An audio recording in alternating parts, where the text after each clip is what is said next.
અમારા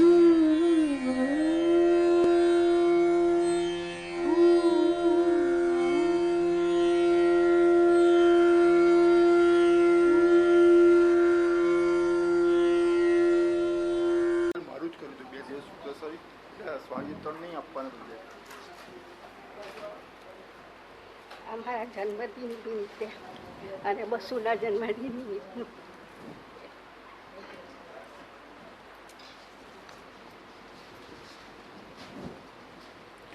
ઓમ સહનાવતુ સહનૌ ભુનક્તુ સહ વીર્યં કરવાવહૈ તેજસ્વિનાવધીતમસ્તુ મા વિદ્વિષાવહૈ. ઓમ શાંતિ શાંતિ શાંતિ. ઓમ પૂર્ણમદ પૂર્ણમિદં પૂર્ણાત પૂર્ણમુદચ્યતે પૂર્ણસ્ય પૂર્ણમાદાય પૂર્ણમેવાવશિષ્યતે. ઓમ શાંતિ શાંતિ શાંતિ. શ્રુતિસ્મૃતિપુરાણાનાં આલયં કરુણાલયં નમામિ ભગવત્પાદં શંકરં લોકશંકરં શંકરં શંકરાચાર્યં કેશવં બાદરાયણં સૂત્રભાષ્યકૃતૌ વંદે ભગવन्तૌ પુનઃ પુનઃ.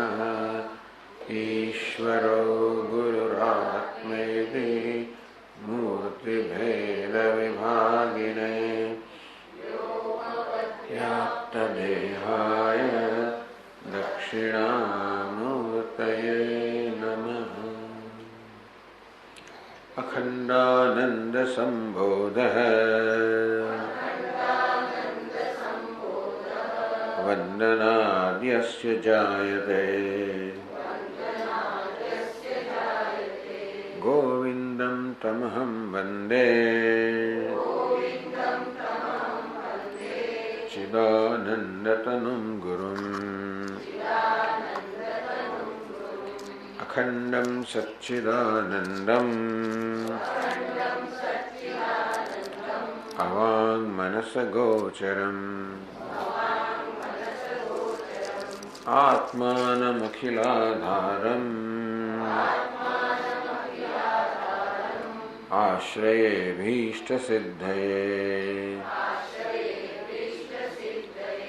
યદા લંબોદરં હન્તિ સદાં પ્રત્યુહ સંભવम् તદા લંબે દયાલંબम् લંબોદરપદાંબુજम्.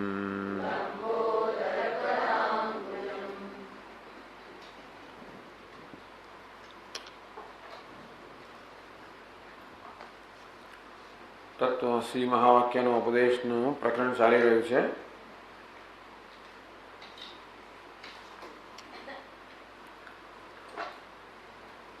એનો પ્રારંભ થયો 167 પાના પર.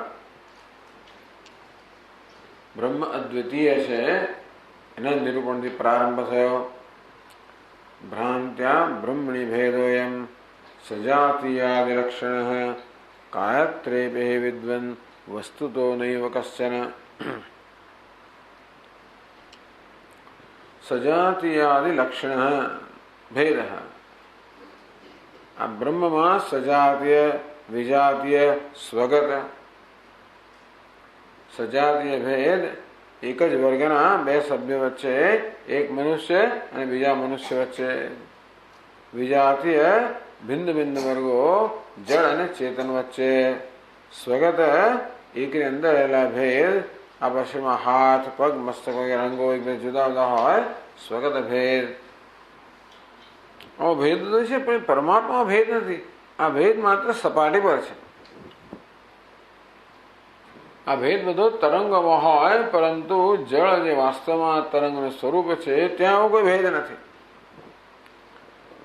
તેમ જે ભેદ આપણને નામ રૂપના સ્તર પર દેખાય છે સજાતીય ભેદ છે, વિજાતીય છે, સ્વગત છે, પરંતુ વાસ્તવમાં આ બધો જ ભેદ વિલીન થઈ જાય છે. જેમાંથી સમગ્ર ભેદ ઉત્પન્ન થાય છે, જ્યાં સમગ્ર ભેદ રહેલો છે, જ્યાં સમગ્ર ભેદ વિલીન થઈ જાય છે.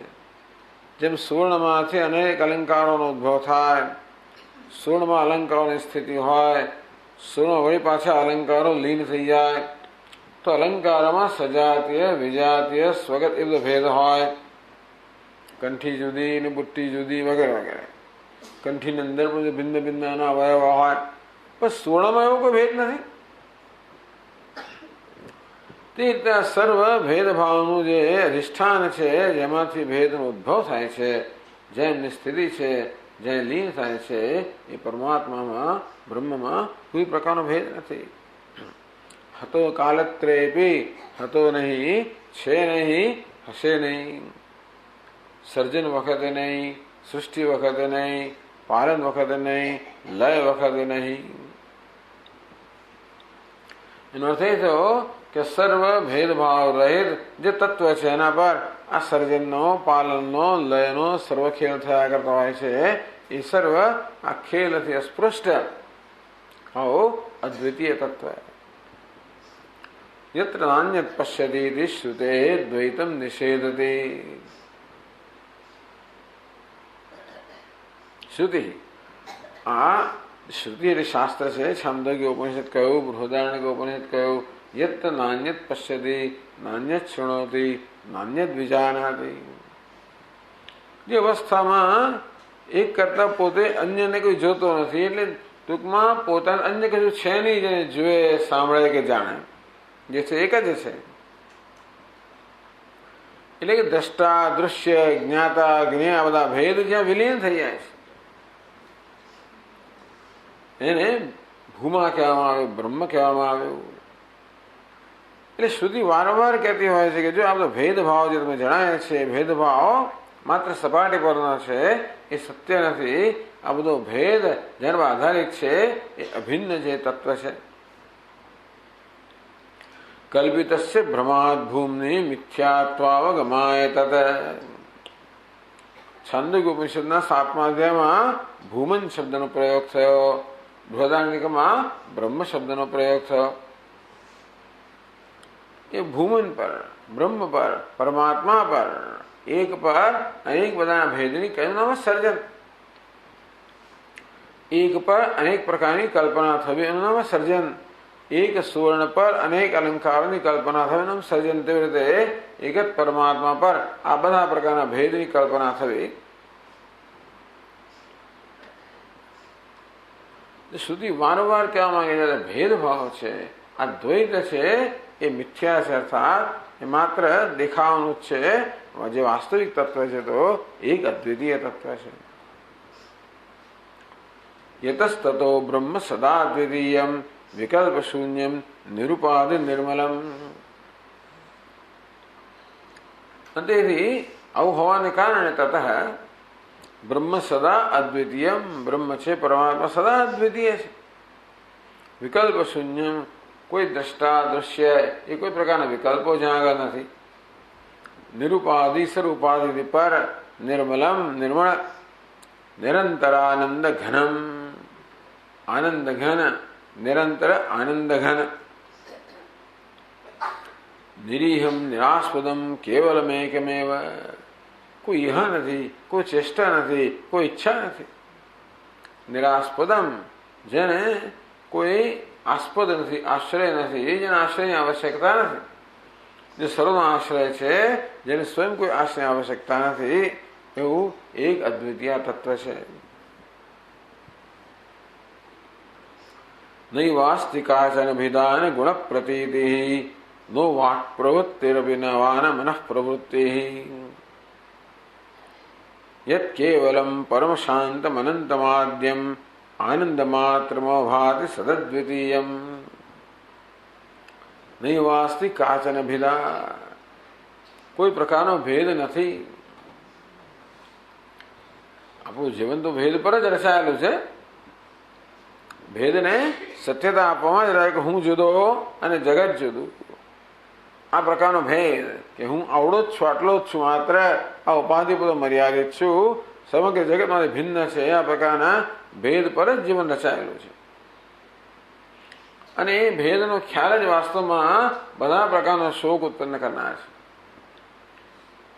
નહીં વાસ્તવિક કાચન ભેદા, વાસ્તવમાં કોઈ પ્રકારનો ભેદભાવ છે નહીં. ન ગુણ પ્રતીતિ, નો વાક પ્રવૃત્તિરપી ન મનઃ પ્રવૃત્તિ, જ્યાં કોઈ વાણીની પ્રવૃત્તિ નથી, મનની પ્રવૃત્તિ નથી. યત કેવલમ પરમ શાંતમ અનંતમાદ્યમ, જે એક અદ્વિતીય પરમ શાંત અનંત આદ્ય અર્થાત સૌનું કારણ રૂપ આનંદ માત્ર અવભાતિ સદદ્વિતીયમ, જે માત્ર આનંદ સ્વરૂપ છે, સત સ્વરૂપ છે, અદ્વિતીય છે, અવભાતિ, એ સદા પ્રકાશે છે, આત્મરૂપે પ્રકાશે છે. એ કહે છે હવે 168 પાના પર કહ્યું, જે દમ પરમમ સત્યમ તત્વમ સચ્ચિત સુખાત્મકમ અજરા મરણમ નિત્યમ સત્યમેતદ વચો મમ. જયદમ પરમમ સત્યમ તત્વમ સચ્ચિત સુખાત્મકમ, અને પરમ સત્ય છે, સચ્ચિત સુખાત્મકમ. આ સચ્ચિદાનંદ એ જ પરમ તત્વ છે. તત્વમ, ગુરુજી શિષ્યને કહે છે કે સચ્ચિદાનંદ સ્વરૂપ જે પરમ સત્ય છે, અબાધિત અસત્ય અબાધિત, જે આ છંદોગ્ય ઉપનિષદનું જે પ્રકરણ છે એના પર આધારિત છે. તત્સત્યમ તત્સત્યમ સ આત્મા તત્વમસી, જે સમગ્ર જગતનું કારણ છે એ સત્ય છે, એ જ આત્મા છે, એ શ્વેત કહેતું એ જ તું છે. એકદમ પરમમ સત્યમ, જે પરમ સત્ય છે. આમાં સત્યને પણ એક વિશેષણ આપવામાં આવ્યું, પરમમ સત્યમ. આ જગત પણ સત્ય છે, વ્યવહારિક સત્ય, સત્યસ્ય સત્યમ, એવું બૃહદારણ્યક ઉપનિષદમાં શબ્દ પ્રયોગ થયો, સત્યસ્ય સત્યમ. આ પણ સત્ય છે. પંચમહાભૂત મનો આ જગત જે છે એ પણ એક રીતે વ્યવહારિક સત્યતા ધરાવે છે, પણ એનું પણ જે સત્ય છે. યત સત્વાદ અમૃષયોવાદિ સકલમ રજ્જૌ યથા હેર ભ્રમ, જેમ રજ્જુ પર સર્પ ભાસતો હોય તે રીતે જેના હોવાને કારણે સમગ્ર ભાસી રહ્યું છે, તો જેમ સર્પનું સત્ય રજ્જુ છે તેવી રીતે આ જગતનું સત્ય આ પરમાત્મા છે. અજરા મરણમ નિત્યમ, જે અજર છે, અમર છે, નિત્ય છે, સત્યમે તત્વમ, એ શિષ્ય તે તું છે. સત્યમે તદ વચો મમ, મારો વચન છે એ સત્ય છે. એટલે પોતાના વિશે પોતે ખ્યાલ ધરાવે છે, એ ખ્યાલનો ગુરુજી નિષેધ કરે છે. નહીં ત્વમ દેહો સૌ, એ શિષ્ય તો આ દેહ નથી. અસુર અભિ ચ વાપ્યક્ષ નિકરો, અસુર પ્રાણ, તું દેહ પણ નથી, તું પ્રાણ પણ નથી. વાપ્યક્ષ નિકર, કે પછી ઇન્દ્રિયોનો સમુદાય પણ નથી. મનોવા બુદ્ધિર્વા ક્વચિદપી તથા અહંકૃતિરપી, તું મન પણ નથી, બુદ્ધિ નથી, ક્યારેય પણ અહંકૃતિ, અહંકાર પણ નથી. ચૈશામ સંઘાત, કદાચ એમ લાગે કે આમ એક એક વસ્તુ ના હોવો, પણ કદાચ બધાનો સંઘાત સમુદાય હું તો કે નહીં, એનો સમુદાય પણ તું નથી. તો ભવસ વિદ્વાન શૃણુ પરમ, હે વિદ્વાન તું સાંભળ, તું કોણ છે. યદે તેષામ સાક્ષી, આ બધાનો સાક્ષી છે. મનનો, બુદ્ધિનો, ઇન્દ્રિય સમૂહનો, દેહનો, પ્રાણનો, બધાનો સાક્ષી છે. એ સાક્ષી તું છે. સ્વર્ણમ અમલમ તત્વમસી, જે નિર્મળ જે સ્વપ્રકાશ છે, સ્ફૂર્તિ સ્વરૂપ છે, એ સર્વ સાક્ષીતું છે. યજ્જાયતે વસ્તુ તદેવ વર્ધતે તદેવ મૃત્યુમ સમપયતિ કાલે. જે વસ્તુનો જન્મ હોય એમાં વૃદ્ધિ થાય કાળે કરીને, અને કાળે કરીને એ મૃત્યુ પણ પામે. જન્મ એવ તેનાસ્તિ. આ બધું ક્યાં છે? દેહમાં છે. જેનો જન્મ થાય છે દેહ છે, એમાં વૃદ્ધિ થાય છે, એ કાળે કરીને મૃત્યુ પણ પામે છે. જન્મ એવ તેનાસ્તિ. પણ હે શિષ્ય, તારો જન્મ નથી. જન્મ ના તો વૃદ્ધિ પણ ના હોય, તો મૃત્યુ ના આસ્તે તો મૃત્યુ પણ નથી. નિત્યસ્ય વિભો રજસ્ય. તું કોણ છે? નિત્ય છે, વિભુ છે, સર્વવ્યાપક છે. અજન્મ એવા તારામાં જન્મ પણ નથી, મૃત્યુ પણ નથી. કશાકનો જન્મ છે ખરો, એ કશાકમાં વૃદ્ધિ છે, કશાકનું મૃત્યુ છે? ના, નહીં, એ તું નથી. દેહનો જન્મ છે, દેહમાં વૃદ્ધિ છે, દેહનું મૃત્યુ છે, પણ એ દેહ તું નથી, અજન્મા છે. એષ દેહો જનિત સૈવ સમેધતે નશ્યતિ કર્મયોગાત. કર્મયોગાત, આ કર્મને કારણે. એષ દેહો જનિત. આ દેહનો જન્મ પણ કોને કારણે છે? કર્મને કારણે. પૂર્વના કર્મના પરિણામરૂપે આ દેહ જન્મ્યો. સૈવ સમ્યક એધતે. એ સારી રીતે વૃદ્ધિ પામે છે. શાને કારણે? કર્મને કારણે. નશ્યતિ, છેવટે નષ્ટ થઈ જાય છે, પણ કર્મને કારણે. ટૂંકમાં આ જન્મ, મૃત્યુ, જરા, બધી વસ્તુઓ કર્મને કારણે છે. તો તું કોણ છે? ત્વમ એતદીયાસુ અખિલાસુ અવસ્થાસુ અવસ્થિત સાક્ષ્યસી બોધમાત્ર. બધી અવસ્થાઓ કોની છે? દેહની અવસ્થાઓ છે. જન્મ કહો, વૃદ્ધિ કહો, પરિણામ કહો, અપક્ષય કહો, વિનાશ કહો, બધી કોની અવસ્થાઓ છે? દેહની અવસ્થાઓ છે. તો એતદીયાસુ અખિલાસુ અવસ્થાસુ. મનની અવસ્થાઓ છે, બુદ્ધિની અવસ્થાઓ છે, ઇન્દ્રિયોની અવસ્થાઓ છે, દેહની અવસ્થાઓ છે. અખિલાસુ અવસ્થા. આ બધી અવસ્થાઓમાં અવસ્થિત તો કેવું છે? આ સર્વ પરિવર્તનમાં બધા પરિવર્તનો સાક્ષી હશે.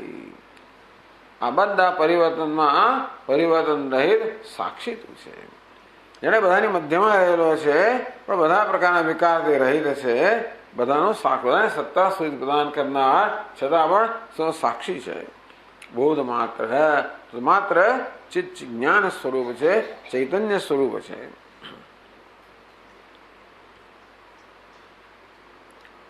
યત સત્પ્રકાશમખિલાત્મા મા સુષુપ્તે એકાત્મનાહમ હમિત્યવ ભાતિ નિત્યમ બુદ્ધે સમસ્ત વિકૃતે રવિકારી બોધ્ર યદ બ્રહ્મ તત્વમ સે કેવલ બોધ માત્રમ.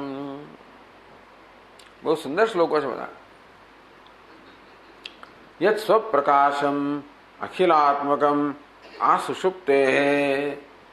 આ સુષુપ્તે સુષુપ્તિની અવસ્થા સુધી, ટૂંકમાં જાગ્રતથી માંડીને સુષુપ્તિની અવસ્થા સુધી.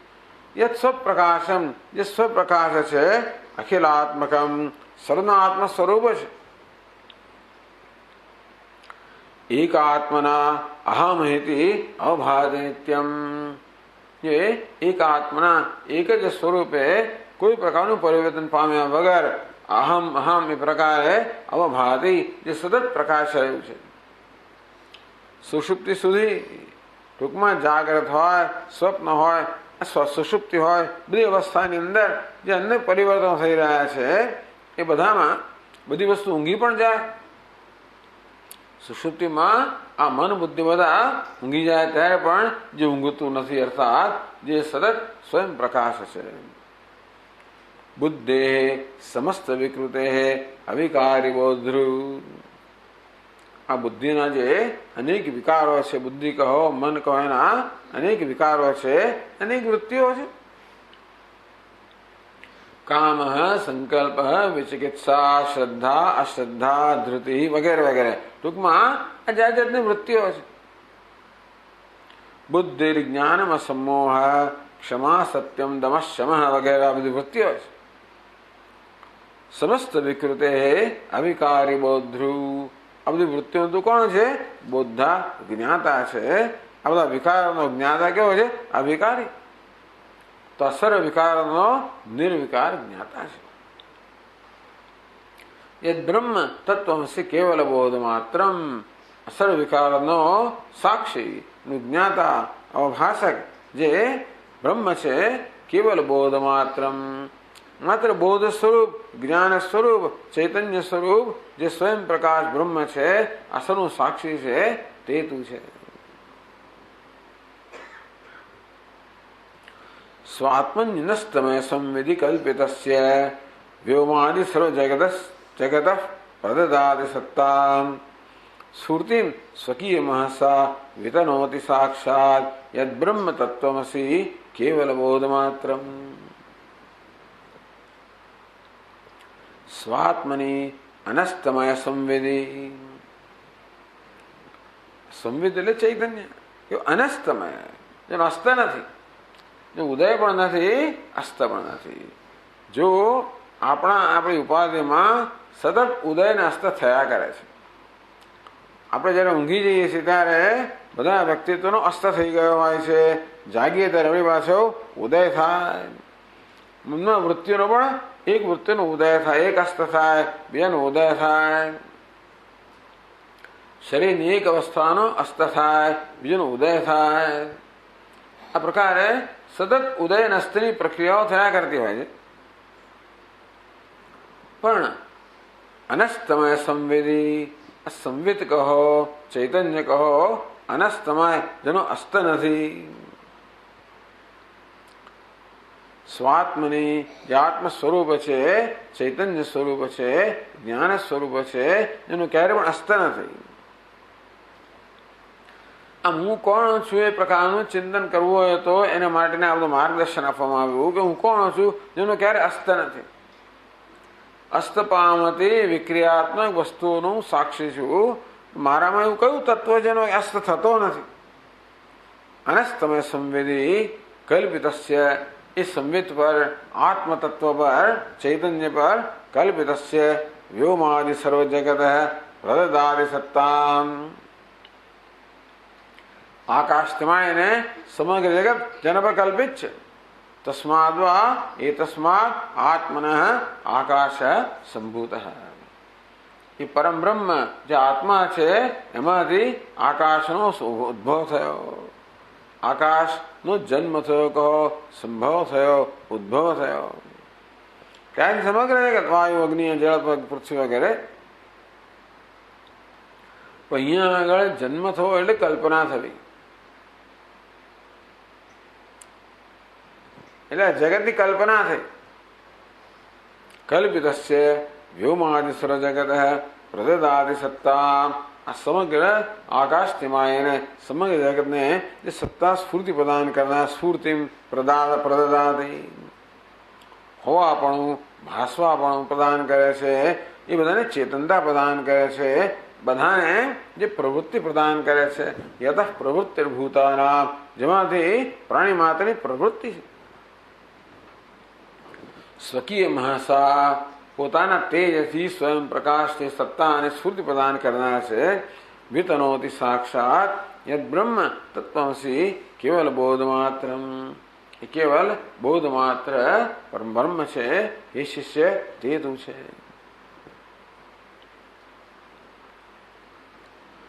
સમ્યક સમાધિ નિરતૈર વિમલાંતરંગૈ સાક્ષાદ અવેક્ષની તત્વ અપાર સૌખ્યમ સંતુષ્યતે પરમહંસ કુલૈરજસ્રમ યદ બ્રહ્મ તત્વમસી કેવલ બોધ માત્રમ.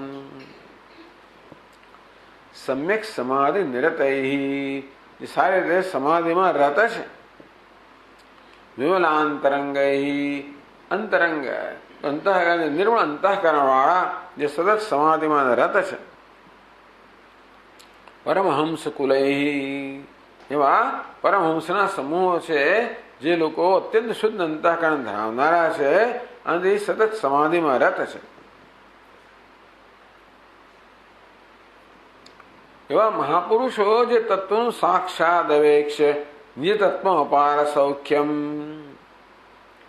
એ લોકો સતત પોતાના આત્મ સ્વરૂપના દર્શન કરે છે. કે છે નિજ તત્વ અપાર સૌખ્યમ, જે અપાર સુખ સ્વરૂપ આનંદ સ્વરૂપ નિજ તત્વ છે એના જો દર્શન કરે છે.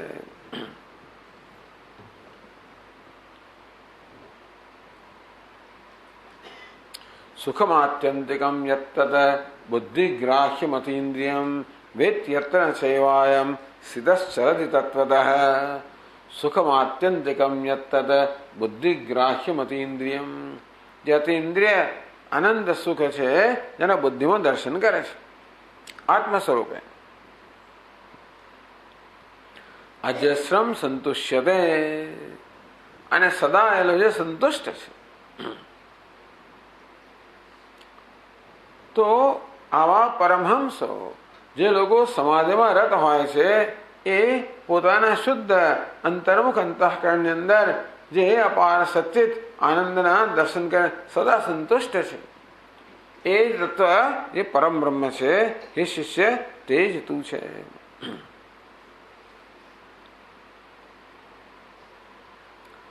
અંતર્બહિ સ્વયં અખંડિતમેક રૂપમ આરોપિતાર્થવદ ઉદંચતિ મૂળ બુદ્ધે મૃષ્ણાદિવદ વિગત વિક્રિયમાત્મવેદ્યમ યદ બ્રહ્મ તત્વમસ્ય કેવલ બોધમાત્રમ. અંતર્બહિ સ્વયં અખંડિતમેક રૂપમ, અંદર અને બહાર એ સ્વયં અખંડિત એક રૂપ છે. જો કે અંદર બહાર કોઈ ખંડ નથી. આરોપિતાર્થવદ ઉદંચતિ મૂળ બુદ્ધે, જે મૂળ મનુષ્ય છે એમને જાણે કે આરોપિત હોય એ પ્રકારે ભાષે છે. મૃષ્ણાદિવત વિગત વિક્રિયમાત્મવેદ્યમ, અહીંયા છાંદોગ્યનું દ્રષ્ટાંત આપવામાં આવ્યું. વાચારંભણમ વિકારો નામધેયમ મૃત્તિકા ઇત્યેવ સત્યમ. આ વિકાર છે જેમ કે ઘડો કેવું છે, વાચારંભણમ, એની સતત માત્ર આ ઘડો નામ જેટલી જ છે. જે વાસ્તવિક તત્વ છે એ તો માત્ર માટી જ છે. મૃત્તિકા ઇત્યેવ સત્યમ, માત્ર માટી જ સત્ય છે. મૃત્સના એટલે માને મૃષ્ણાદિ વદ વિગત વિક્રિયમાત્મવેદ્યમ, જેમ આ બધા પાત્રોમાં માટી છે સર નિર્વિકાર છે. વિગત વિક્રિયમ, આ બધા વિકારોનો જે વાસ્તવમાં આત્મા છે અર્થાત ઉપાદાન કારણ છે એમનું જે વાસ્તવિક સ્વરૂપ છે મૃત માટી જેવી રીતે નિર્વિકાર છે તેવી રીતે આ બધા આરોપિત પદાર્થોનું જે વાસ્તવિક સ્વરૂપ છે નિર્વિકાર યદ બ્રહ્મ આત્મવેદ્યમ. આત્મવેદ્યમ અર્થાત જે સ્વયં પોતાના જે લોકો દર્શન કરે છે. યદ બ્રહ્મ તત્વ છે કેવલ બોધ માત્રમ, કેવલ બોધ માત્ર બ્રહ્મ છે. હે શિષ્ય તે તું છે.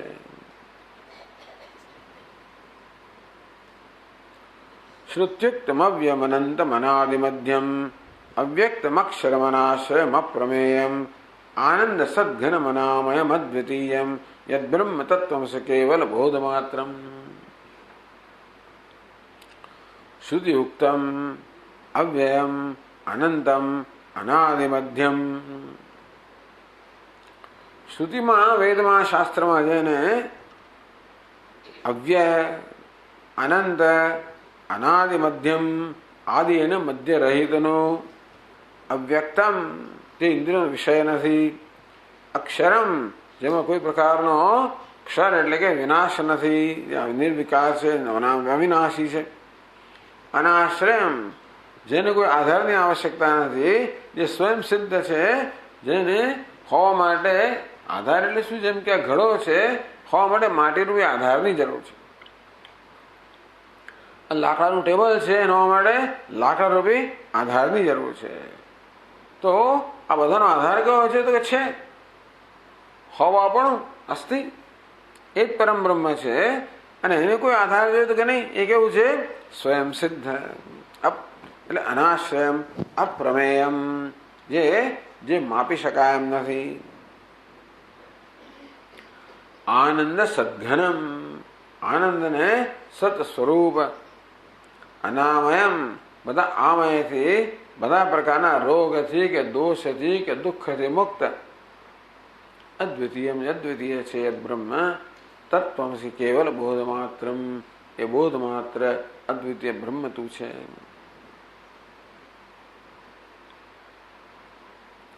શરીર તદ્યોગ તદીય ધર્માદ્યારોપણમ ભ્રાંતિ વશાત ત્વયિદમ ન વસ્તુતઃ કિંચિદતસ્તત્વમસ્ત્વજસ્ત્વમ મૃત્યોર્ભયમ ક્વાસી તવાસી પૂર્ણ.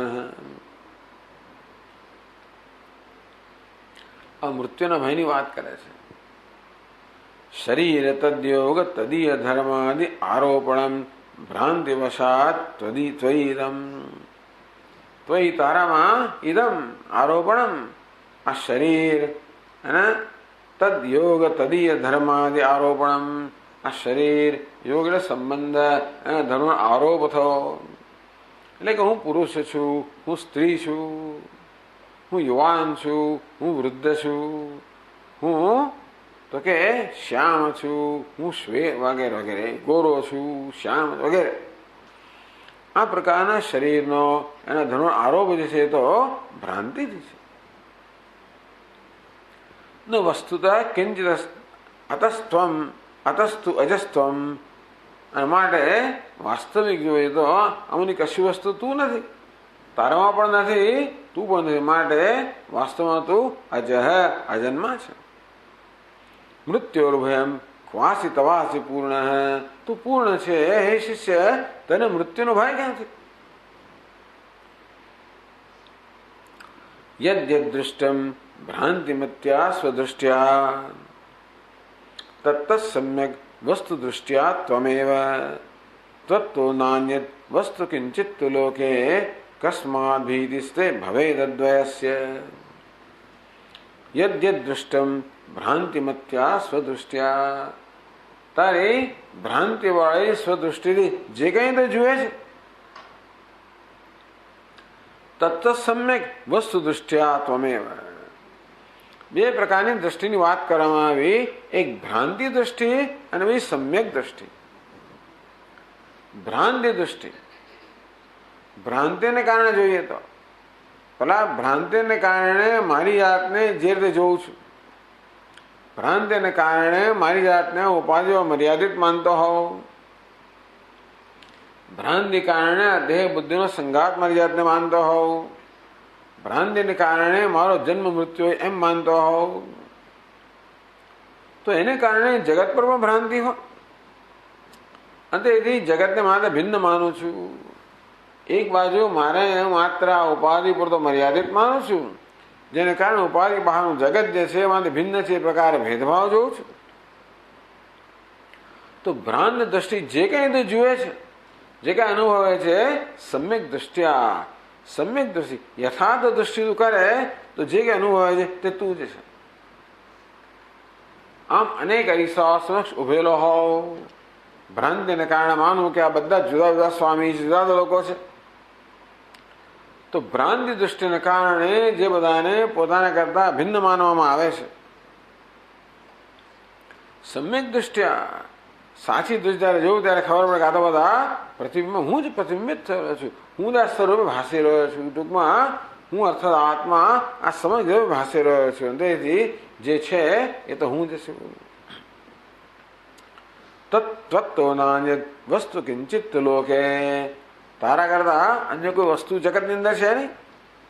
કસ્માત ભીતિસ્તે ભવેત અદ્વયસ્ય, તો અદ્વિતીયમાં ભય કેમ હોઈ શકે? આ બૃહદારણ્યક ઉપનિષદ કહ્યું દ્વિતીયાદ વૈ ભયમ ભવતી,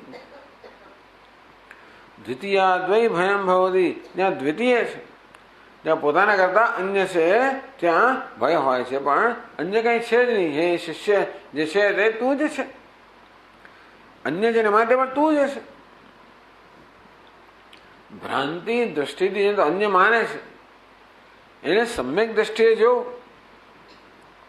તો આ જે વ્યક્તિ છે જેનું અન્ય માનું છું, એ વ્યક્તિ વાસ્તવમાં છે શું? આ શરીર છે, ઇન્દ્રિય મન બુદ્ધિનો સંઘાત છે, કે વાસ્તવમાં આનું શું વાસ્તવિક સ્વરૂપ ચૈતન્ય છે? અને તે રીતે મારું વાસ્તવિક સ્વરૂપ ચૈતન્ય છે, માટે એ ચૈતન્યમાં હું નથી એ પ્રકારનો કોઈ ભેદ નથી. પહેલા ભ્રાંતિને કારણે મારી જાતને માત્ર ઉપાધિ જેવડો માનું છું. તેથી ભ્રાંતિને કારણે અન્ય સર્વને ઉપાધિ બહારના સર્વે માંથી ભિન્ન માનું છું. પછી હું ભયભીત થાઉં છું. એ કહે છે કે ભ્રાંતિ દૃષ્ટિથી જેને તો અન્ય માને છે વાસ્તવમાં તે તું જ છે. એના માટે અદ્વિતીય છે, એમાં ભય ક્યાંથી? આમ આટલા 782 શ્લોક સુધી આપણે પૂરું કર્યું હતું. હવે 171 પાનાથી આપણે આગળ વધીએ.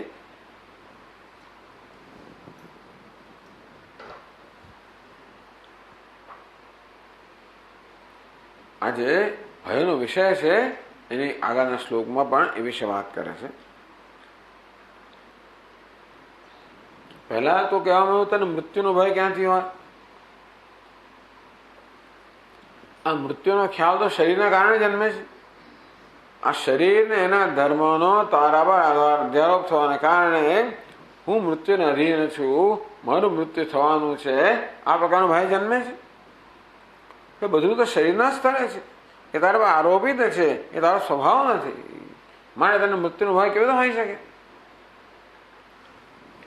મૃત્યુનો ભય તો આ જગતનો ભય તો ખરો ને. જગત મારા કરતા ભિન્ન છે તો કે નહીં, જેને તારા કરતા ભિન્ન માને છે વાસ્તવમાં એ તું જ છે. તું અદ્વિતીય છે. અદ્વિતીયમાં ભય કેવો?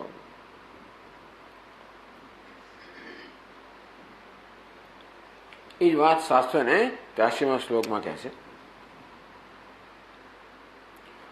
પશ્યતસ્ત્વહમેવેદં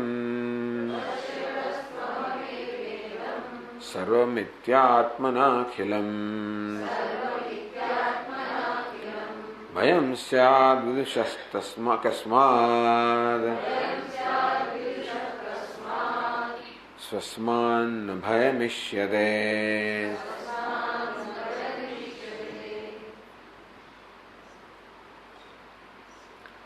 પશ્યતસ્તુ અહમેવ ઇદં સર્વં અહમેવ ઇદં સર્વં ઇતિ પશ્યતઃ આત્મના અખિલં. અહમેવ ઇદં સર્વં, આ સર્વ હું જ છું. સર્વ અખિલમ આત્મના પશ્યતઃ.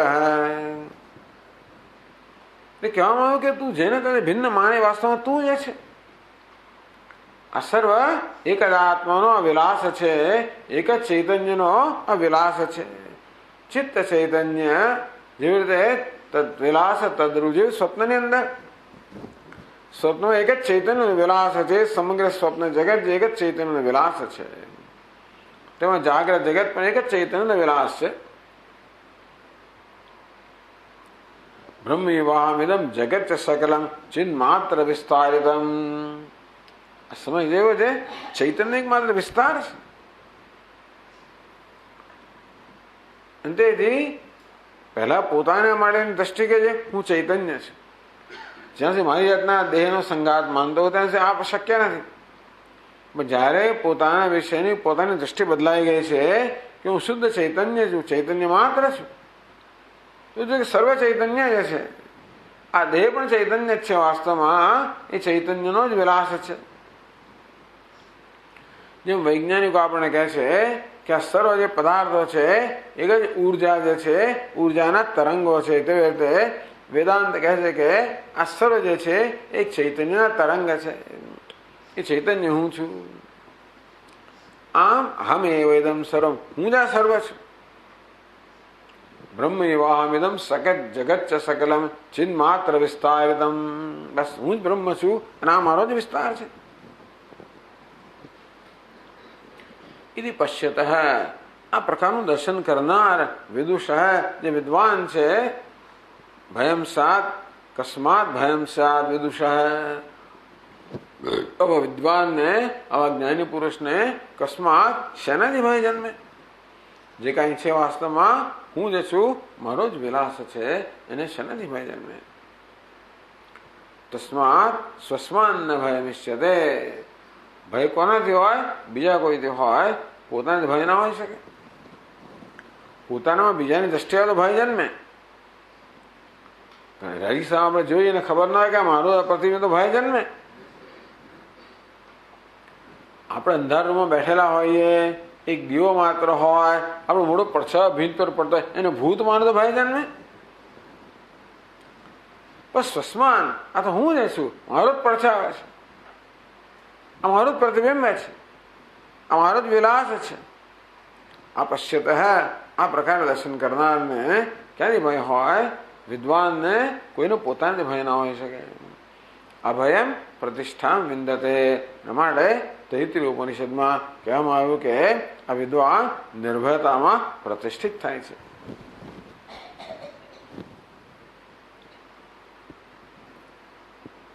એટલે કહે છે ગુરુજી આગળ, તસ્માત ત્વમભયમ નિત્યમ કેવલાનંદ લક્ષણમ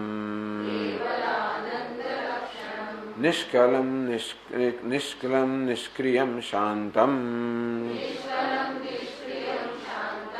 બ્રહ્મૈવાસી સદાદ્વયમ.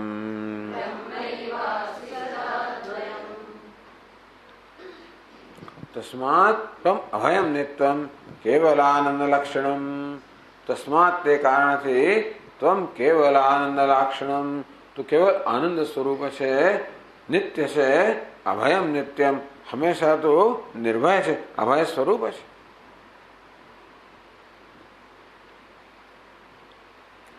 નિષ્કલમ નિષ્ક્રિયમ શાંતમ. આ તો શ્વેતાસુર ઉપનિષદમાં આવે છે. નિષ્કલમ નિષ્ક્રિયમ શાંતમ. નિષ્કલ કલા એટલે અવયવો, નિષ્કર એટલે તો અવયવ રહિત છે. અવયવ ક્યાં છે? દેહમાં અવયવ છે. તું કેવો છે? નિરવયવ છે. નિષ્ક્રિયમ સર્વ ક્રિયાઓથી રહિત છે, તું અકર્તા છે. સર્વ કર્મ ક્યાં છે? દેહમાં છે, ઇન્દ્રિયોમાં છે, મનમાં છે, બુદ્ધિમાં છે. આ સર્વ કર્મ આ બધા ઉપાધિના સ્તરે છે. એટલે કયું? કર્મણી અકર્મય પશ્યેત. ઉપાધિ દ્વારા સર્વકર્મ થઈ રહ્યા છે ત્યારે આત્માને જે અકર્તા જોવે છે. નિષ્કલમ નિષ્ક્રિયમ શાંતમ.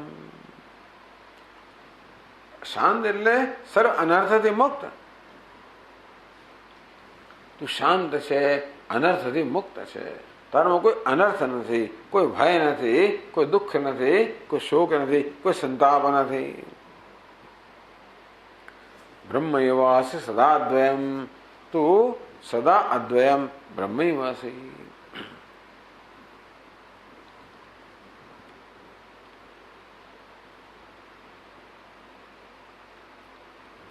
હવે છંદ બદલાય છે. આને સુંદર સુંદર શ્લોકોની રચના છે. આ જુદા છંદમાં કેટલાક શ્લોકોની રચના છે.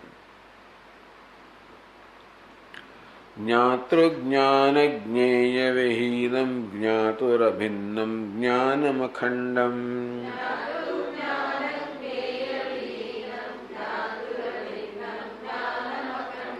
જ્ઞેયાજ્ઞેયત્વાદિ વિમુક્તમ શુદ્ધમ બુદ્ધમ તત્વમસિ ત્વમ.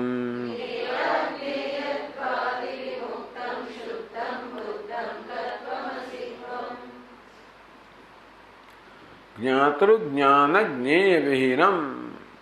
જ્ઞાતૃ એટલે જ્ઞાતા, જાણનાર. જ્ઞાન અને જ્ઞેય એટલે જાણવાનો વિષય. જ્ઞાન એટલે જ્ઞાન. દરેક વ્યવહારમાં આ ત્રણ ત્રિપુટી હોય: દ્રષ્ટા, દૃશ્ય, દર્શન. વક્તા, વચન અને વાણી. તો વચન, વક્તા, વક્તવ્ય અને વચનમ. તે રીતે જ્ઞાતા, જ્ઞેય અને જ્ઞાન. જ્ઞાતા એટલે જાણનાર, જ્ઞેય એટલે જાણવાનો વિષય. બેનો સંપર્ક થાય ત્યારે જે જન્મે એને કહેવાય જ્ઞાનમ. જેવી રીતે આ હું છું જ્ઞાતા, આ ઘડો કેવો છે? જ્ઞેય એટલે જ્ઞાનનો વિષય. અને આ ઘડાનું જ્ઞાન મારાઓને જન્મે, ઘટાકાર વૃત્તિ જન્મે, એને શું કહેવાય? જ્ઞાન વૃત્તિ. તો જ્ઞાન જે છે વૃત્તિના રૂપમાં છે. જ્ઞાતા, જ્ઞેય અને જ્ઞાન. આ ત્રણ વસ્તુ હોય ત્યારે વ્યવહાર શક્ય બને. જ્ઞાતૃ જ્ઞાન જ્ઞેય વિહીનમ. પરંતુ આ જ્ઞાતા શું છે એ પણ ખરેખર તો એક અહમ વૃત્તિમાં રહેલો ચૈતન્ય. અહમ વૃત્તિ સાથે સંયોજાયેલો ચૈતન્ય છે જ્ઞાતા બની ગયો. આ જ્ઞેય શું છે? આ નામ રૂપ સાથે સંયોજાયેલું ચૈતન્ય આ જ્ઞેય બની ગયું. જ્ઞાન કયું છે? અંતઃકરણ વૃત્તિ સાથે સંયોજાયેલું ચૈતન્ય એ જ્ઞાન છે.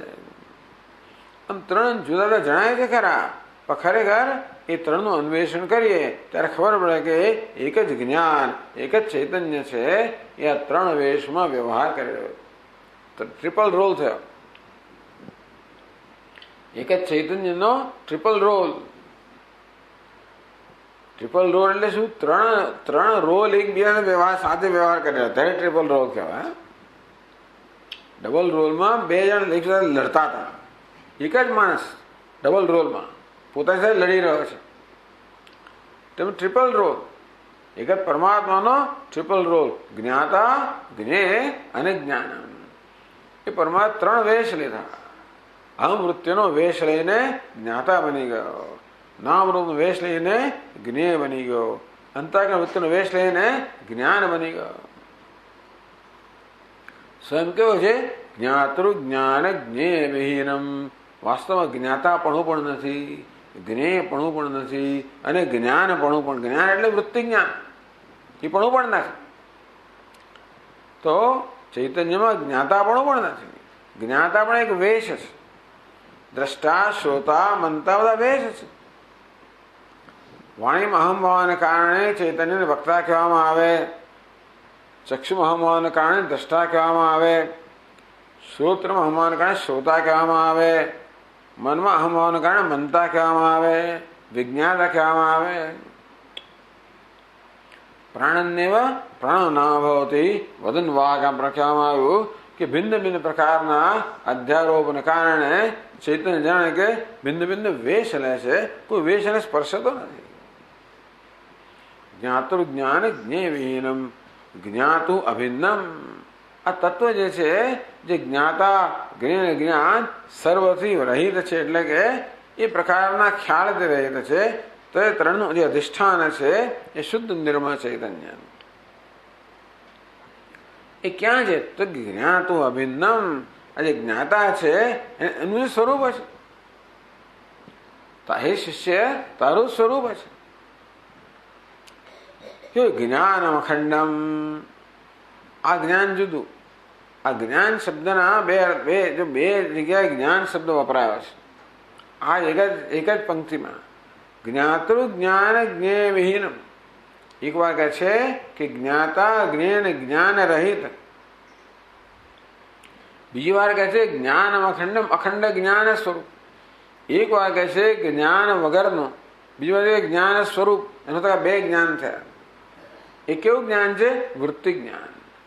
જેમ કે આ કહ્યું તે પ્રમાણે આ ઘડા પર મારી નજર પડે, મારા મય ઘડાના આકારની વૃત્તિ જન્મે, એને આપણે ઘટક જ્ઞાન કહીએ, ઘડાનું જ્ઞાન. બીજી તરફ જોયું તો પછી આ વસ્ત્ર છે, પટક જ્ઞાન, મઠક જ્ઞાન. આવી રીતે જ્ઞાનના વિષયો બદલાયા કરે એટલે મનમાં વૃત્તિઓ બદલાયા કરે. બધી વૃત્તિઓ શું છે? એક જ જ્ઞાન. જેમ એક જ સુવર્ણ હોય, અનેક બધા અલંકાર રૂપમાં આવે તે એક જ ચૈતન્ય આ ભિન્ન ભિન્ન વૃત્તિના રૂપમાં આવે. એ ચૈતન્ય જ પેલી વૃત્તિ સંયોજાઈને ઘટાકાર બને, પટાકાર બને, મઠાકાર બને. બધાની અંદર જે રહેલું છે એ શુદ્ધ જ્ઞાન, એ ભિન્ન ભિન્ન આકાર. એ આકાર ક્યાં છે? અંતઃકરણમાં છે. વૃત્તિના આકાર છે, પરંતુ વૃત્તિમાં નું જે ચૈતન્ય છે એ કેવું છે? નિરાકાર છે. એને જ્ઞાન તો બંને એક બાજુ કે જ્ઞાન વિહીનમ, એટલે કે આ જે વિશેષ જ્ઞાન છે એ વિશેષતા રહિતનું જ્ઞાન અખંડમ નિર્વિશેષ જ્ઞાન સ્વરૂપ. જ્ઞેયા જ્ઞેયત્વાદ વિમુક્તમ. ભાઈ બધું કેનો ઉપનિષદની વાત કરે છે? જ્ઞેયા જ્ઞેયત્વાદ વિમુક્તમ. તેથી વિદિત અવિદિતાદ વિમુક્તમ કહેવામાં આવ્યું કે વિદિત પણ નથી, અવિદિત પણ નથી, એટલે જ્ઞેય પણ નથી, અજ્ઞેય પણ નથી. જ્ઞેય એટલે જાણવા યોગ્ય, અજ્ઞેય એટલે જાણવા ન યોગ્ય. અન્ય દેવ તત્ વિદિતાત અથો અવિદિતાત અધિ. અન્ય દેવ તત્ વિદિતાત એ વિદિત કરતા અન્ય છે, અવિદિતાત અધિ અવિદિત કરતા અન્ય છે. વિદિત એટલે જે જાણેલું છે એના કરતા અન્ય છે, નથી જાણેલા કરતા અન્ય છે. એનામાં જ્ઞેયપણું જ્ઞાનના વિષયપણું નથી અને અજ્ઞેયપણું પણ નથી. જ્ઞેયા જ્ઞેયત્વાદ વિમુક્તમ શુદ્ધમ બુદ્ધમ તત્વમસિત્વમ. જે શુદ્ધ છે બુદ્ધ છે, બુદ્ધ છે અર્થાત જે જ્ઞાન સ્વરૂપ છે. તત્વમસિત્વમ હે શિષ્ય તે તત્વ તું છે.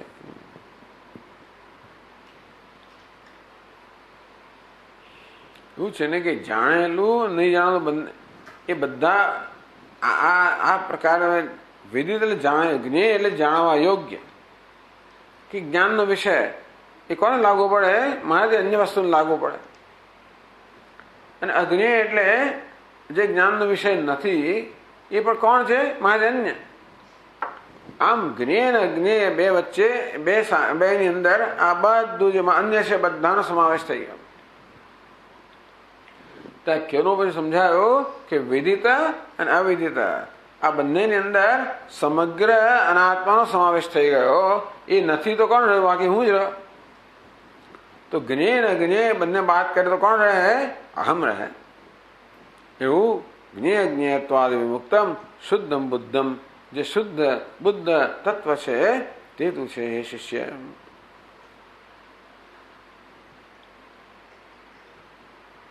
પછીના શ્લોકમાં કહે છે અંતઃપ્રજ્ઞત્વાદ વિકલ્પૈરસ્પૃષ્ટમ યત્તદૃશિ માત્રમ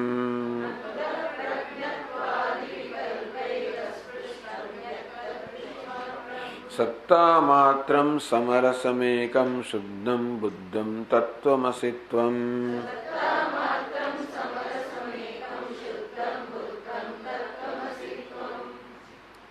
હવે પાછું માંડુક્ય ઉપનિષદ આવ્યો. અંતઃપ્રજ્ઞત્વાદ વિકલ્પે અસ્પૃષ્ટમ. વિકલ્પે અસ્પૃષ્ટમ નાંતઃ પ્રજ્ઞમ ન બહિષ્પ્રજ્ઞમ નો ભયતઃ પ્રજ્ઞમ ન પ્રજ્ઞાન ઘનમ ન પ્રજ્ઞમ ના પ્રજ્ઞમ. તો વિકલ્પ કહેવામાં આવ્યા. અંતઃપ્રજ્ઞમ બહિષ્પ્રજ્ઞમ. અંતઃપ્રજ્ઞમ એટલે સ્વપ્ન, બહિષ્પ્રજ્ઞમ એટલે જાગ્રત. અંતઃપ્રજ્ઞા જેની પ્રજ્ઞા અંદર છે. આ સ્વપ્ન ક્યાં હોય છે? આપણે અંદર હોય છે. માટે સ્વપ્નમાં આત્મા કેવો હોય છે? અંતઃપ્રજ્ઞા. જાગ્રત અવસ્થામાં એની પ્રજ્ઞા ક્યાં છે? બહારના વિશ્વ મળે એને બહિષ્પ્રજ્ઞા કહેવામાં આવે. ક્યારેક ક્યારેક જાગ્રત અને સ્વપ્નની અંતરાલ અવસ્થા હોય એનું ઉભયતઃ પ્રજ્ઞા, થોડું આમ અંદર બહાર બંને છે. પ્રજ્ઞાન ઘન સુષુપ્ત અવસ્થામાં અંતઃપ્રજ્ઞા નથી, બહાર પ્રજ્ઞા નથી, ઉભયતઃ પ્રજ્ઞા નથી. પ્રજ્ઞાન ઘન એને એનું પ્રજ્ઞાન જે છે એ ઘન એક બની ગયું. આમ જાગ્રત અવસ્થા, સ્વપ્ન અવસ્થા, સુષુપ્ત અવસ્થા, ત્રણેય અવસ્થામાં એ ત્રણેય અવસ્થાઓનો અને એમાં રહેલા આત્મા, એમાં રહેલો જે ચૈતન્ય છે એટલે વેશ છે એનો નિષેધ કરવામાં આવ્યો. વિશ્વ, તૈજસ, પ્રાજ્ઞ. જાગ્રત અવસ્થામાં ચૈતન્યને વિશ્વ કહેવામાં આવ્યો. સ્વપ્ન અવસ્થામાં ચૈતન્યને તૈજસ કહેવામાં આવ્યો. સુષુપ્ત અવસ્થામાં ચૈતન્યને પ્રાજ્ઞ કહેવામાં આવ્યો. અંતઃપ્રજ્ઞમ એ તૈજસ નથી, બહિષ્પ્રજ્ઞમ એ વિશ્વ નથી, ન પ્રજ્ઞાન ઘનમ એ પ્રાજ્ઞ નથી. છે નથી. વિશ્વ નથી એટલે માત્ર એટલો જ નથી, પણ આ વિશ્વ, તૈજસ, પ્રાજ્ઞ આ બધાના વેશ છે જે સર્વવેશથી રહિત છે. એ સર્વવેશનું જે અધિષ્ઠાન છે. જેવી રીતે કોઈ અભિનેતા હોય એ ભિન્ન ભિન્ન વેશ લેતો હોય, ક્યારેક રાજા બને, ક્યારેક ભિખારી બને, ક્યારેક પ્રધાન બને. એક જ આત્મા તેવી રીતે ક્યારેક વિશ્વ બને, ક્યારેક તૈજસ બને, ક્યારેક પ્રાજ્ઞ બને. તો એ સ્વયં કેવો છે? તુરીય, ચતુર્થ આ ત્રણેયનું અધિષ્ઠાન. ત્રણેયમાં જે વાસ્તવિક સામાન્ય તત્વ છે. અંતઃપ્રજ્ઞત્વાદિ વિકલ્પૈ અસ્પૃષ્ટમ. અંતઃપ્રજ્ઞા બહિષ્પ્રજ્ઞા પ્રકારના જે વિકલ્પો છે, ભેદભાવ છે, એ બધાથી અસ્પૃષ્ટ છે. તો કેવું છે? યત્ત દૃશ્ય માત્રમ, જે દૃશ્ય એટલે દર્શન, દ્રષ્ટિ, જે દૃષ્ટિ માત્ર છે, દ્રષ્ટા નથી, દૃશ્ય નથી, દર્શન નથી, દ્રષ્ટિ છે. એ દ્રષ્ટિ દ્રષ્ટા બને, એ દ્રષ્ટિ દૃશ્ય બને, એ દૃષ્ટિ દર્શન બને. આ દ્રષ્ટા, દૃશ્ય અને દર્શન એ ત્રણેયમાં જે સમાન તત્વ છે, કયું છે? દૃષ્ટિ. એ જ કહેવામાં આવ્યું કે ભાઈ આ દ્રષ્ટે દ્રષ્ટુ દૃષ્ટે ન વિપરેલોપો ન વિદ્યતે અવિનાશિત્વાત. આ દ્રષ્ટાનો લોપ થઈ જાય પણ દૃષ્ટિનો લોપ થતો નથી. આ દ્રષ્ટા ક્યાં સુધી હોય? જાગ્રત હોય ત્યાં સુધી. જ્યારે હું ગાઢ નિદ્રામાં હોઉં ત્યારે દ્રષ્ટા રહેતો નથી. દ્રષ્ટાનો લોપ થઈ ગયો, શ્રોતાનો લોપ થઈ ગયો, વક્તાનો લોપ થઈ ગયો, પણ દ્રષ્ટાની દૃષ્ટિનો લોપ થતો નથી. એના ચૈતન્યનો લોપ થતો નથી. એ દ્રષ્ટિ એક કેવી છે? અનિત્ય દૃષ્ટિ છે, બીજી નિત્ય દૃષ્ટિ છે. અત્યારે આપણે આંખો દ્વારા આપણે જોઈએ છીએ કે અનિત્ય દૃષ્ટિ એટલે કે જ્યાં સુધી ઇન્દ્રિયો છે ત્યાં સુધી આ દૃષ્ટિ હોય. સુષુપ્તિમાં ઇન્દ્રિયો ન હોય ત્યારે દૃષ્ટિ નથી હોતી, પણ ત્યારે પણ જેને કારણે દૃષ્ટિ છે એ દૃષ્ટિ તો છે. માત્ર બીજું કશું જોવાનું છે નહીં, માટે ત્યાં આગળ આવી કોઈ વિશેષ દૃષ્ટિ પણ નિર્વિશેષ દૃષ્ટિ છે. એટલે યત્ત દૃશ્ય માત્રમ, જે નિર્વિશેષ દૃષ્ટિ છે, નિર્વિશેષ ચૈતન્ય છે, તે તું છે. તો અંતઃપ્રજ્ઞા, તારી પ્રજ્ઞા અંદર બહાર એ પ્રકારના વિકલ્પો રહિત છે. પ્રજ્ઞામાં અંતઃપણું, બહિષ્પણું, આ બધા પ્રાણપણ, આ બધા પ્રકારના વિકલ્પો રહિત એકમાત્ર નિર્વિશેષ દૃષ્ટિ સ્વરૂપનું છે. સત્તા માત્રમ, આ જે દૃષ્ટિ છે એ પણ સત્તા એટલે સત છે, હોવાપણું, ભાસવાપણું, હોવાપણું એક જ છે. આ વસ્તુ જે છે ઘડો, જેમ કે એ છે એવું આપણે ક્યારે કહી શકીએ? એ જ્યારે આપણા જ્ઞાનનો વિષય હોય ત્યારે. નહીંતર હું પૂછું મારા હાથમાં છે ઘડો, તો ના કહે કે જ્ઞાનનો વિષય નથી. જે વસ્તુ આપણે જાણતા હોઈએ છે એ માટે કહીએ ને. પણ એ જ્ઞાનનો વિષય કે હોય ત્યારે જ્ઞાનનો વિષય બને ને. એ છે માટે જ્ઞાનનો વિષય બન્યો, અને જ્ઞાનનો વિષય જે માટે છે એ છે તમે ક્યારે કહો? જ્ઞાનનો વિષય હોય ત્યારે. પણ જ્ઞાનનો વિષય ક્યારે બને? હોય ત્યારે. એ હોવાપણું, ભાસવાપણું એક જ છે. એ દૃશ્ય માત્ર ભાસવાપણું, સત્તા માત્ર હોવાપણું. સત્તા માત્ર સમરસમ પ્રજ્ઞાન ઘન. ત્યાં આગળ એક દૃષ્ટાંત આપવામાં આવ્યું, જેવી રીતે બૃહદારણ્યક ઉપનિષદમાં દૃષ્ટાંત આપવામાં આવ્યું. શાનું? તો કે એક પેલો મીઠાના ગાંગડાનું દૃષ્ટાંત આપવામાં આવ્યું. એ દૃષ્ટાંત એથી વધારે બીજું દૃષ્ટાંત આપી શકાય એમ નથી. તો મીઠાનો ગાંગડો હોય એમાં માત્ર મીઠું જ, કશું બીજું હોય જ નહીં. એ શું કહેવાય? એક રસન. એટલે કે એમાં મીઠા સિવાય કંઈ જ ના હોય. તેવી રીતે પરમાત્મા એક રસ છે. આ અનેકતા બધી જણાય છે, પણ વાસ્તવમાં પરમાત્મા એ એક રસ છે. જેમ એમ લાગે કે આકાશમાં અનેક બધા વિભાગ પડી ગયા. વખત આકાશ કેવું છે? સર્વવ્યાપક છે, એક રસ છે, અવિભક્ત છે, વિભાગ વગરનું છે. અંતે રીતે પરમાત્મા કેવું છે? ચૈતન્ય સ્વરૂપ એક રસ. ટૂંકમાં એ સિવાય બીજું કાંઈ નથી. કોઈ જળ વસ્તુ નથી, કોઈ ચૈતન્યથી અન્ય કશી જ વસ્તુ નથી. નિત્યમ સત્તા માત્રમ સમરસમેકમ, સમાન એક રસવાળું. શુદ્ધમ બુદ્ધમ તત્વમસિત્વમ, જે શુદ્ધ છે, બુદ્ધ છે એ તત્વ, હે શિષ્ય એ શુદ્ધ બુદ્ધ તત્વ તું છે.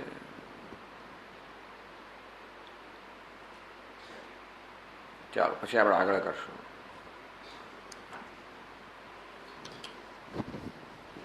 ઓમ પૂર્ણમદ પૂર્ણમિદમ પૂર્ણાત પૂર્ણમુદચ્યતે पूर्णस्य पूर्णमादाय पूर्णमेवावशिष्यते।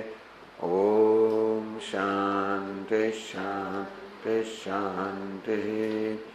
शंकरं शंकराचार्यं केशवं बादरायणं सूत्रभाष्यकृतौ वन्दे भगवन्तौ पुनः पुनः। ईश्वरो गुरुरात्मेति मूर्तिभेदविभागिने व्योमवद्व्याप्तदेहाय दक्षिणामूर्तये नमः। शांति शांति शांति। हरि ओम। श्री गुरुभ्यो हरि ओम।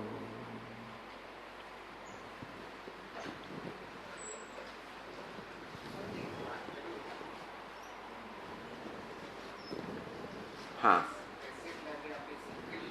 हाँ, एक आज सवारे बात करने रही गई। हाँ, स्टॉप છે ને.